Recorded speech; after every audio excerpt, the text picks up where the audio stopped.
Olá, pessoal. Hoje eu vou comentar com vocês algumas passagens que eu tive mais no final da minha graduação, que foram passagens das minhas preocupações, procurando o estudo que eu não sabia bem ao certo o que era, mas que eu poderia chamar de psicologia animal no sentido amplo, né?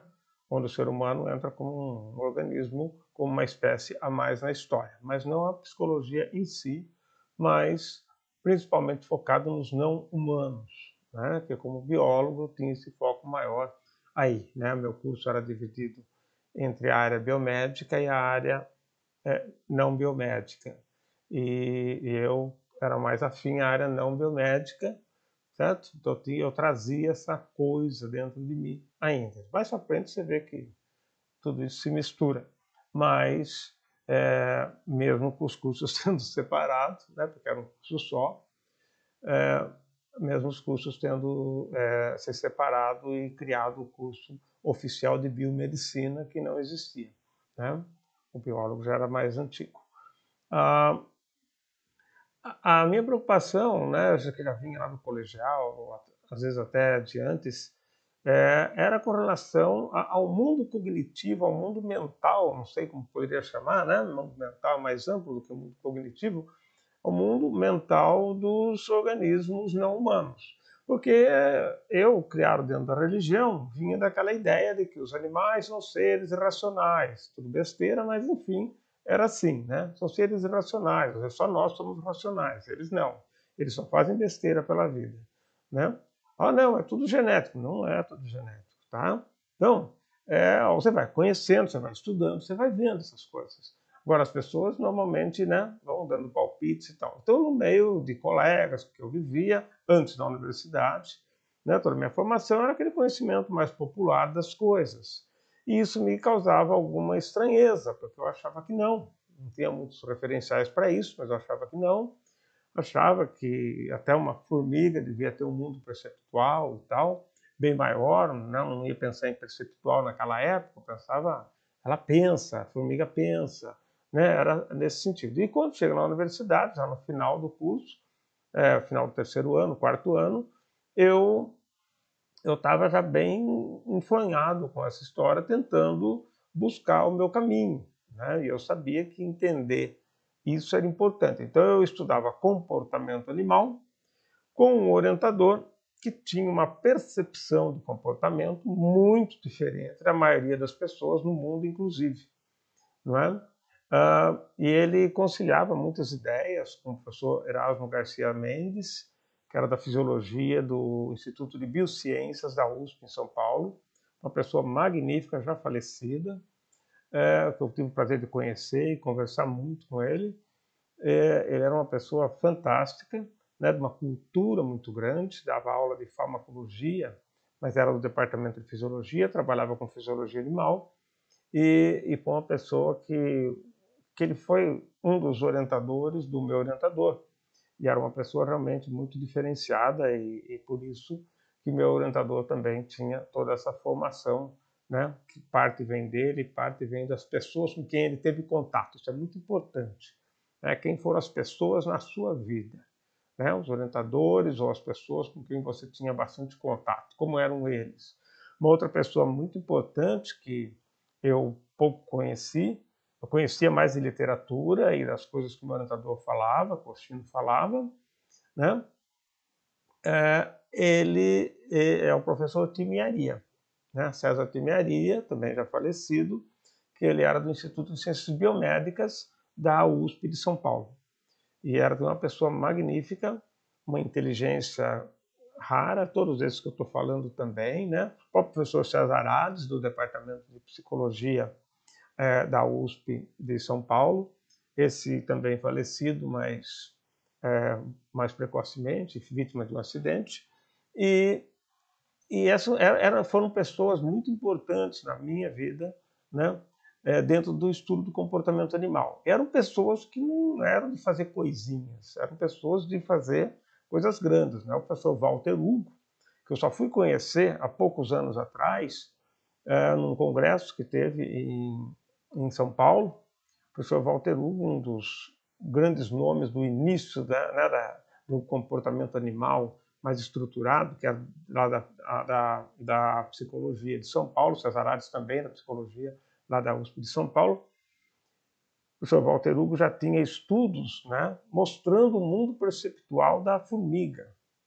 Né? Então essas pessoas acabavam me trazendo coisas muito importantes. O professor Walter Hugo eu não conheci pessoalmente, como eu falei, só há uns anos atrás que eu pude conhecê-lo. Ele já estava com uns 90 e poucos anos, e foi feita uma homenagem para ele.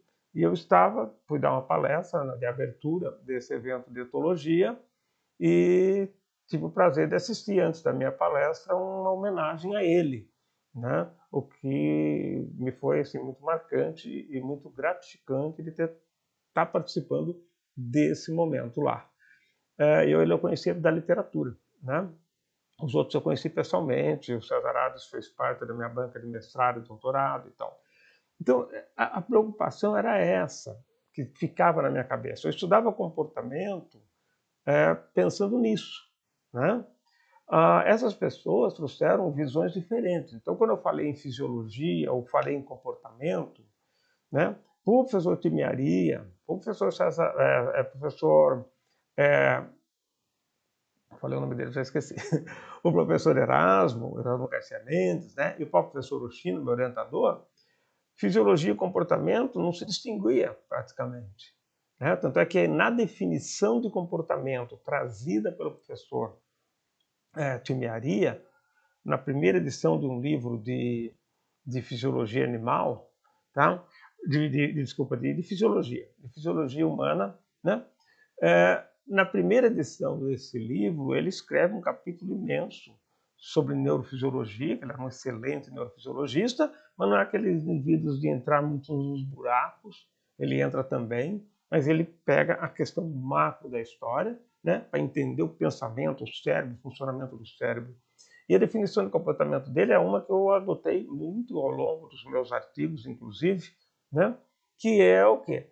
É a divisão em dois níveis, né? Tem um componente motor no comportamento, que é o que todo mundo normalmente associa com a ideia de comportamento, e tem um componente neurovegetativo, que é o do controle interno, que é da fisiologia, que está dando sustentação ou explicando esses comportamentos, esses padrões motores. Tá?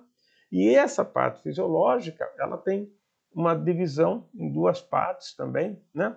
Uma é o de suporte, que vai suprir oxigênio, coisa e tal, funcionamento de algumas células. Esse é um tipo de controle que precisa ter, né? E o outro é um comportamento da ação em si. Por exemplo, se o indivíduo come alguma coisa, então já existe, a hora que ele sente fome e vai comer, não adianta ele só ter o padrão motor externo, comendo as coisas, né? Se não tiver um preparo fisiológico para receber esse alimento. Tá? Então já existe um ajuste que quando o alimento cai lá já está começando a funcionar alguma coisa e isso otimiza o processo. Então o comportamento ele é visto como uma coisa mais global, mais total, e não aquela coisinha simplesmente de ficar registrando comportamento. E essa era uma coisa que eu me debatia, porque na época estava virando moda comportamento, esse final da década de 70, estava virando moda a história do comportamento. Então, eu estudo comportamento. O cara ia lá, registrava, se o bichinho foi para cá, se o bichinho para lá, eu estudo comportamento. Essa espécie faz assim, essa assim. E não era a visão que a gente tinha. A gente queria entender as leis do comportamento. O que regia aquilo, concepções mais macro. Isso já no final da minha graduação. Tinha essa discussão no meu laboratório. Era uma coisa que, no meu laboratório, onde eu estagiava, né? E era assim, então, uma preocupação. Vocês percebem a importância de um meio que discute coisas filosóficas junto com questões práticas da pesquisa, para entender coisas que estão acontecendo e não estão preocupados com que nome vai ter isso. Se vai chamar de farmacologia, de fisiologia, de morfologia, de ecologia, isso não é um problema. A questão é entender os processos, né? E eu fui criado nesse ambiente. Vocês podem perceber que dos meus livros, as coisas que eu coloco, eu trago isso lá de trás, né, que veio dessa formação. Por isso que eu insisto muito hoje na questão da formação do cientista. Se nós soubermos formar bons cientistas, eles vão seguir o resto da vida melhorando aquilo, usando o que é para usar e corrigindo o que pode ser corrigido. Né? É essa a evolução da coisa. Agora, hoje, a formação dos nossos cientistas é aquela coisa quadradinha, para conseguir publicação, para não sei o quê, para conseguir emprego, tudo bem. Se não conseguir emprego, não adianta, né? Tem, no mínimo, conseguir, e é merecido que consiga aqueles que têm boa vontade e que são pessoas necessárias para a sociedade. Tá? Então, veja, a preocupação era uma visão holística da coisa, uma visão holística, né? E nessa busca, eu conheci esses nomes que me alimentaram de diversas formas, né? ou por textos ou por conversas mesmo, e o pivô disso daí era o meu orientador, o professor Rufino. Né? Então ele trazia isso daí para a gente. Embora ele tivesse algumas abordagens mais focadas num canto ou no outro, mas ele tinha essa visão ampla que a gente não tinha. E nós estamos aprendendo isso. Isso eu quero trazer para vocês, porque é uma experiência importante. Né?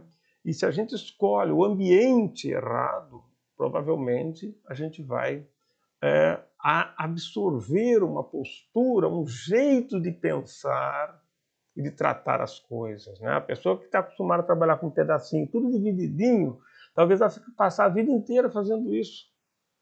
Tá? Não tem problema dividir, mas tem que depois juntar.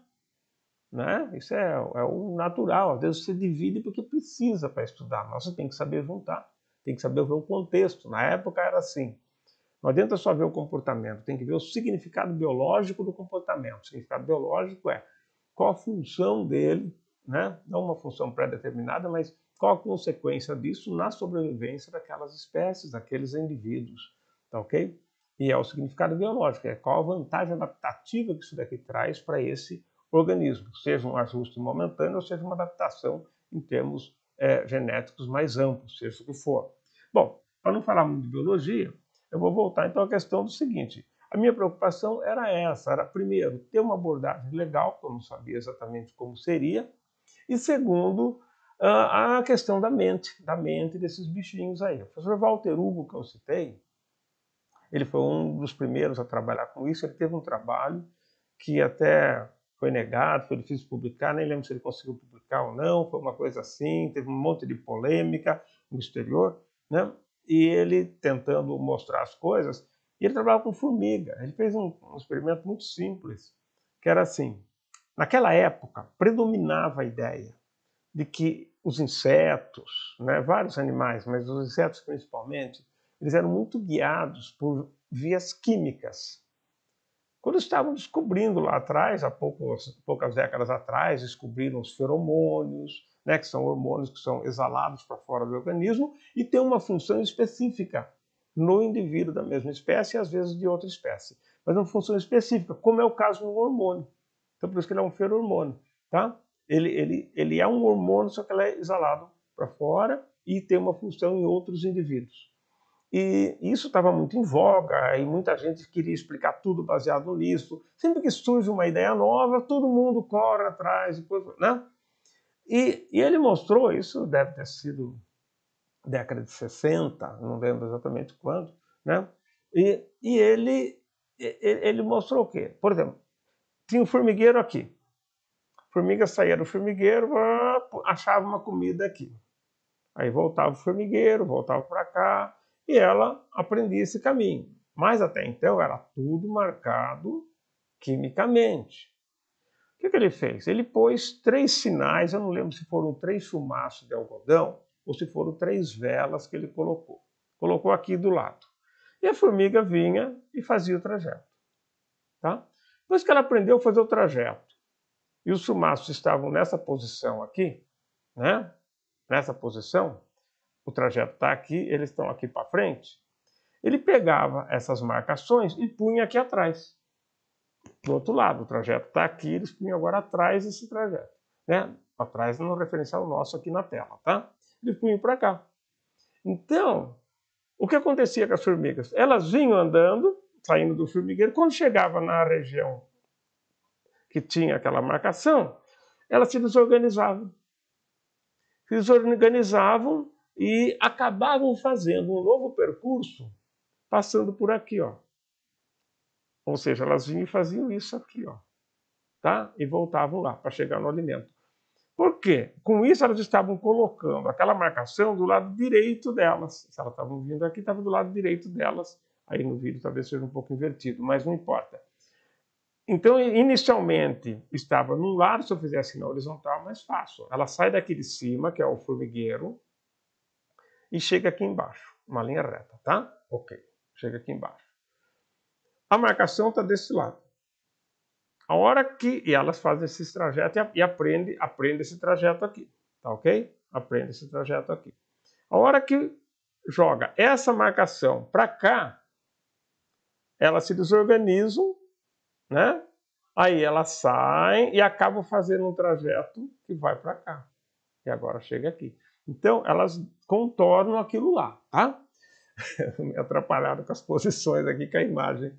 Mas isso mostra o quê? Que a percepção do ambiente é importante para elas também se orientarem, não é só químico. E na época tinha um paradigma. Em 75, se você ter uma ideia, foi lançado um livro muito importante do Edward Wilson. Edward né? Wilson. E esse livro se chamava Sociobiology, The New Synthesis. A sociobiologia, uma nova síntese. A nova síntese. E ele fez uma teoria, e essa teoria dele era muito influenciada pelas questões genéticas. Muito.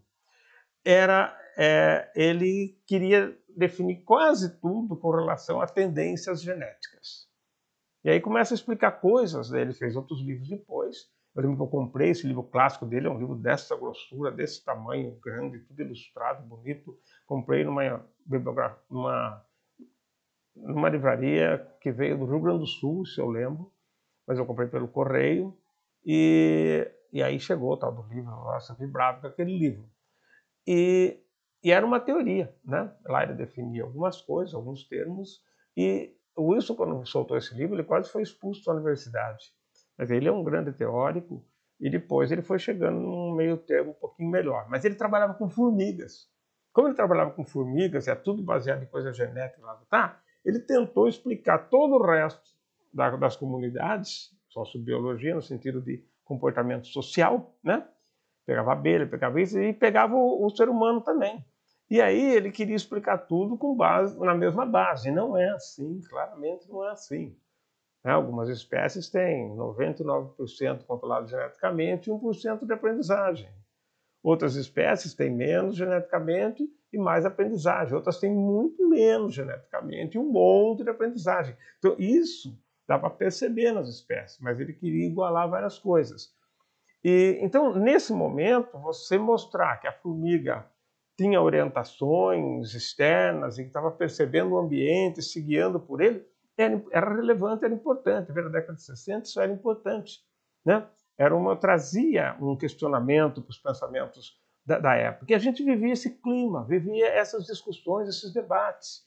Então, veja, a hora que você começa a trabalhar com o seu aluno, as grandes ideias da sua especialidade, e não somente aquela coisinha do fazer aqui, fazer ali, fazer lá, é um diferencial. É uma coisa, garanto para vocês, isso você começa a introduzir o indivíduo no mundo da ciência. Isso é muito bom, né? Para e pensa, quais são as grandes discussões teóricas que estão ocorrendo dentro da sua especialidade? Quais são os grandes paradigmas? Quem são as pessoas que estão tentando derrubar esses paradigmas ou mexer nesses paradigmas, né? Então, é aí que você começa a formar um cientista, e não importa qual é a tua especialidade. É saber identificar das pesquisas específicas qual é o paradigma que está por trás, qual é o pensamento dominante que está mexendo nisso. Isso é um exercício. Agora, os nossos cientistas, infelizmente, a maioria deles nunca leu um livro de filosofia. Não estou dizendo que a filosofia traz a ferramenta para isso, não. A filosofia você aprende a trabalhar com um mundo abstrato muito maior. E isso é importante. E o cientista tem que perder esse medo. Tem que achar que tudo é resultado, resultado, resultado, e o resultado é o que vale, põe resultado no resumo, resultado aqui, resultado ali. Não. Resultado é substrato. O que nós faremos com esse substrato? Esse é o passo para chegar na ciência. E por que os grandes cientistas internacionalmente reconhecidos são grandes cientistas? Aí vem as ideias que estão por trás. Por que o indivíduo ganha um prêmio Nobel? Não é à toa. Agora, você pegar o grosso do ensino de ciência no Brasil, o grosso, a vasta maioria, você vê que ela é muito factual, muito factual. Né? Até, tem revistas que até não deixam você extrapolar aqui no Brasil. Olha, extrapolou demais, não pode, porque não sei o que lá, não sei o que lá. Então, a probabilidade de você ter realmente um prêmio Nobel é complicado. Eu sei que tem aquela coisa da inveja, como já está bem relatado por aí, né? Já foi falado várias vezes em outros canais, a questão, né, de, ó, se vai um brasileiro lá, eu vou contra, porque eu vou ficar incomodado de um brasileiro ganhar e não ser eu.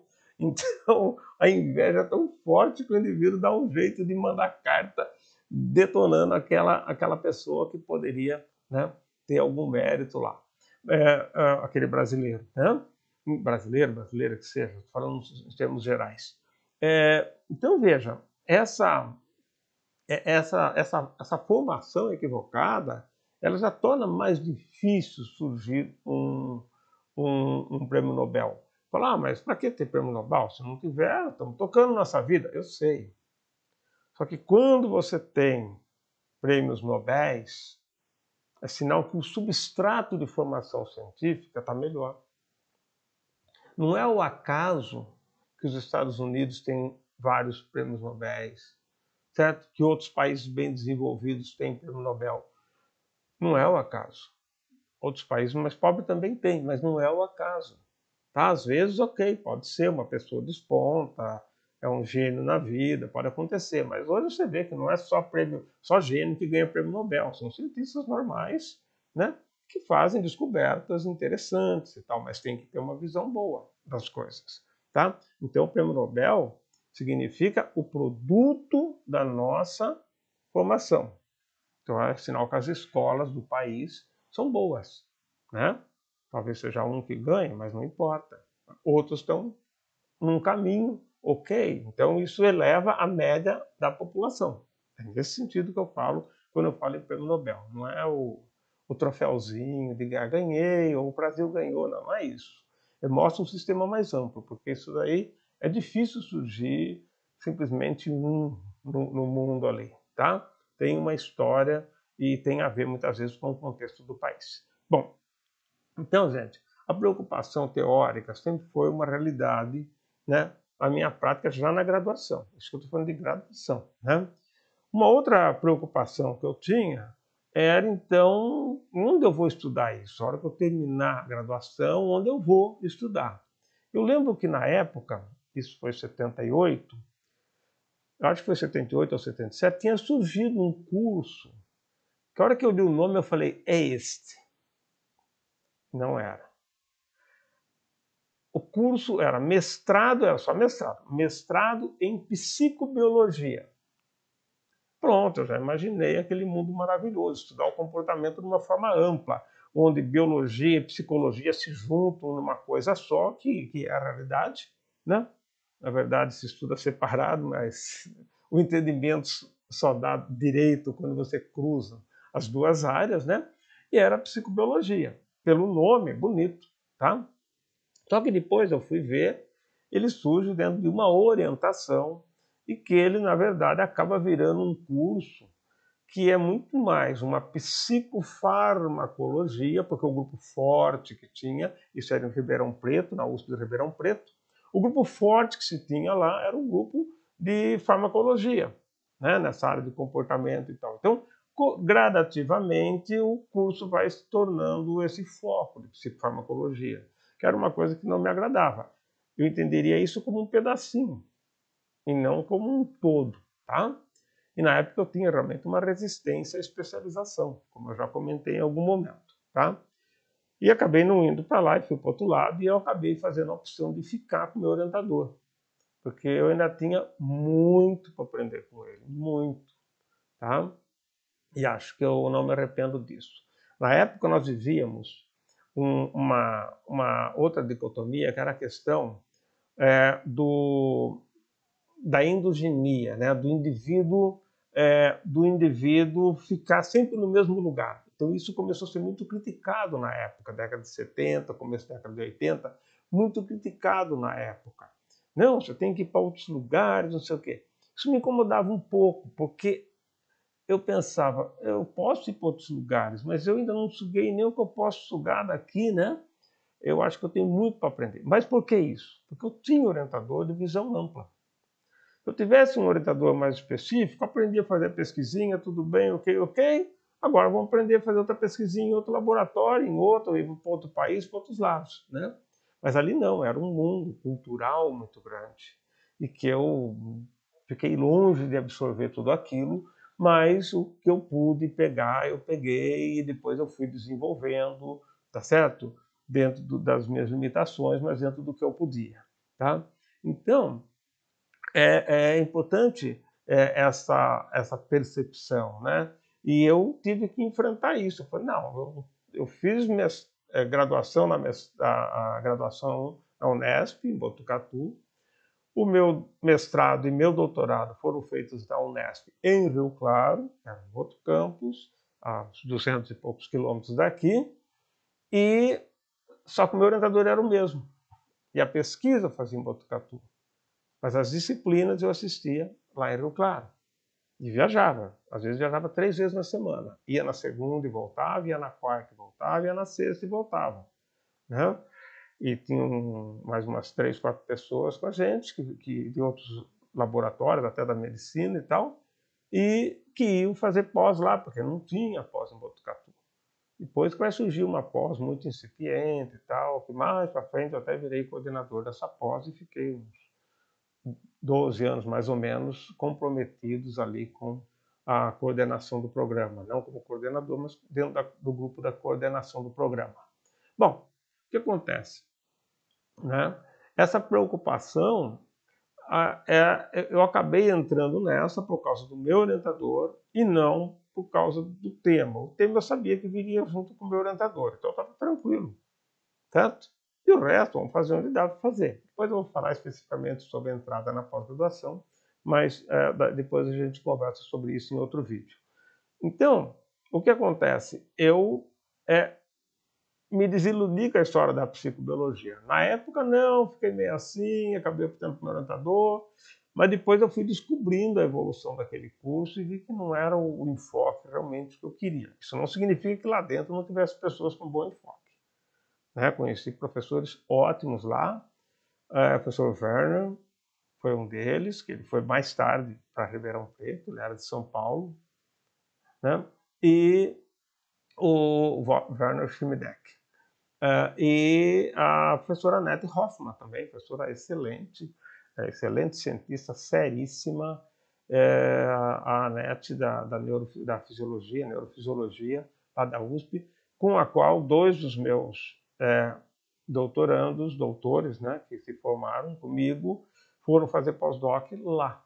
Né? Fizeram bolsa sanduíche no exterior, os 2, um no Canadá e outro na Inglaterra, mas depois fizeram um pós-doc com a Annette. A Annette era uma pessoa top de linha, publicação na Science, aquela coisa toda, mas uma cultura geral muito grande. Uma pessoa...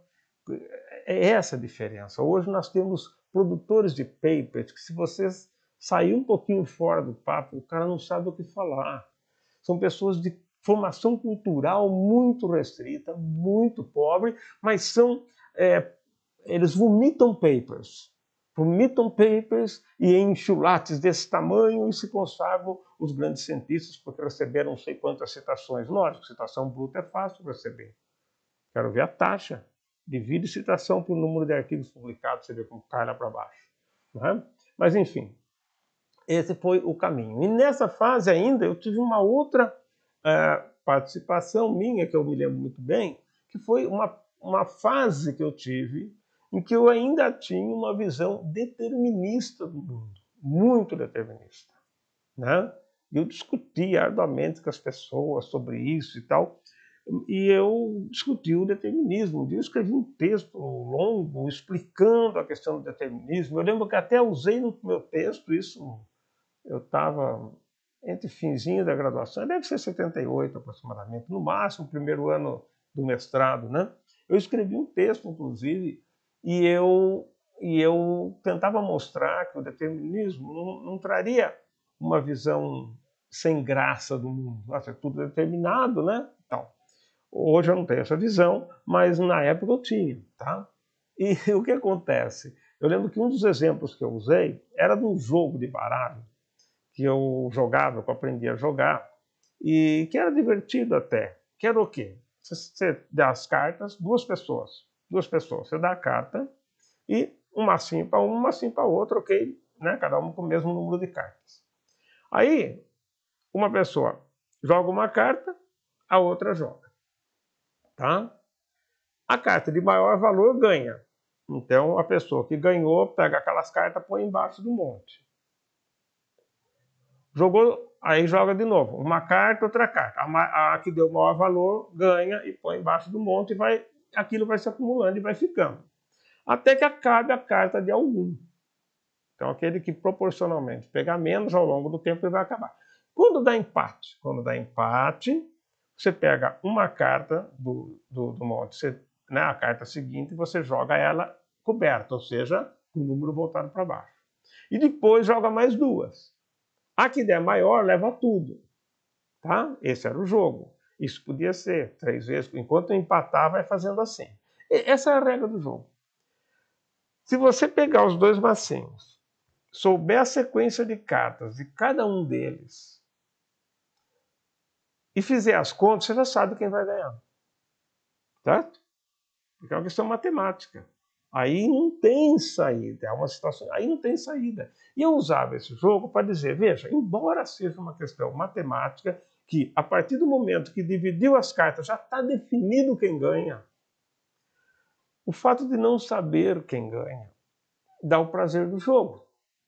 E eu usava esse argumento naquela época. Se é válido, se não é, outra história. Mas, assim, faz sentido, faz um pouco de sentido. Então, veja que tinha preocupações desse tipo. A nossa preocupação não é assim, eu quero publicar, não sei na onde, não, era outra preocupação. Eu quero descobrir, eu quero fazer ciência. E isso faz toda a diferença. Quando eu insisto com essas coisas hoje, é que eu vejo que estão faltando coisas que são importantes, né? Importantes para a formação das pessoas.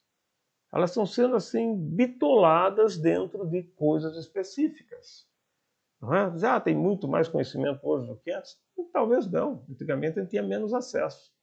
Né? Mas se publicava, tem mais gente hoje, ok, tudo bem. Vai ter, mas e daí?